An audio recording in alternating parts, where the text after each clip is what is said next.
मध्ये आपण हे सिंगल सुपर फॉस्फेट भरावं आणि नंतर आपल्याकडे शेणखत असेल किंवा मातीच्या साहाय्याने आपण हे बेड पुन्हा नवीन करून घ्यावेत, बेडचं नूतनीकरण परत नवीन करून घ्यावं, रेझरच्या साहाय्याने नवीन बेड ओढावे, परंतु डायरेक्ट मुळांच्या कक्षामध्ये आपण सिंगल सुपर फॉस्फेट देण्याचा प्रयत्न करावा आणि हा दिलाच पाहिजे।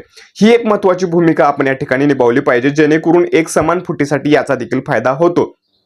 तर ह्या झाल्या काही गोष्टी एक समान फुटीच्या खालील ड्रिप ऍप्लिकेशन असेल, CSSPचं ऍप्लिकेशन असेल।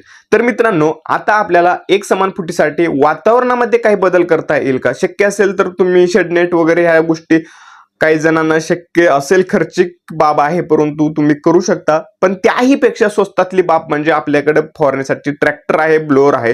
साधारण 600 लिटरचं ब्लोअर सगळ्याकडे असू शकतं। यामध्ये आपण दुपारच्या साधारण 1 ते 3च्या दरम्यान आपल्याला द्राक्ष बागेला गच्च असं पाणी फवारून घ्यायचं आहे। चांगल्या स्वरूपाची आर्द्रता त्या ठिकाणी आपल्याला तयार होण्यासाठी भरपूर आपल्याला खोड ओलांडे धुवून घ्यायचे आहे, धुवून घेतल्यासारखे करायचे